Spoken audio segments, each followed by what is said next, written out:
un séducteur des temps modernes. Plus d'1 an après l'accident de voiture qu'il a causé, Pierre Palmade se retrouve de nouveau sous les projecteurs. Le lundi 4 mars, Le Parisien a révélé que le parquet de Melun avait décidé de renvoyer le comédien devant le tribunal correctionnel pour répondre des accusations d'homicide et de blessures involontaires aggravées.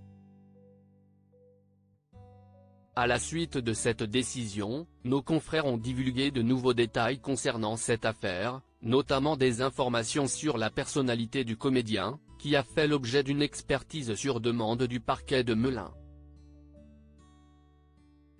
Après l'accident, la juge d'instruction chargée de l'affaire avait ordonné une enquête de personnalité. Cette démarche vise à éclairer la justice sur la personnalité de l'accusé, depuis son enfance jusqu'à après l'accident. Cette enquête permet également de mieux comprendre le préjudice subi par la ou les victimes et contribue à la prise de décision des juridictions. Au cours de cette enquête, Pierre Palmade avait dévoilé les dessous de son addiction aux drogues de synthèse. Il avait également admis avoir eu 10 grandes histoires d'amour avec des hommes et avoir eu des relations sexuelles avec 4000 garçons, comme l'a révélé Le Parisien. Il est bien connu que Pierre Palmade était un grand séducteur, profondément attaché à l'idée même de l'amour. Cependant, jusqu'alors, il avait gardé ses relations intimes très discrètes. Malheureusement, ces révélations risquent une fois de plus de susciter des commérages. Pierre Palmade, François Cluzet, Benoît Magimel. Les stars sans tabou sur leurs addictions. Le procès attendu pour fin 2024. Pour rappel, le 10 février dernier, alors qu'il était sous l'empire de substances illicites, l'humoriste a pris le volant en direction d'un supermarché dans la région de Villiers-en-Bière, en Seine-et-Marne.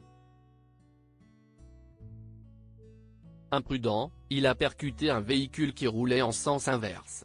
Alors que Pierre Palmade est sorti presque indemne de l'accident, n'ayant été que brièvement hospitalisé, le conducteur de l'autre véhicule a été placé dans un coma artificiel, tandis que son fils a été hospitalisé et que sa belle-sœur, enceinte de 7 mois, a perdu son bébé. Et c'est justement cet enfant à naître qui est au cœur de toutes les controverses.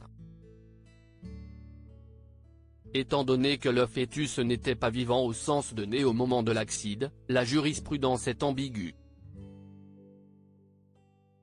La question cruciale est de savoir si le fœtus doit être considéré comme une victime. En d'autres termes, sa disparition peut-elle être qualifiée pénalement d'homicide involontaire ? Après avoir mené son enquête, le parquet a demandé qu'un juge d'instruction se prononce sur cette question en vue du procès de l'artiste, prévu pour fin 2024. Article écrit en collaboration avec 6 médias. Crédit photo, Coadic Guirec.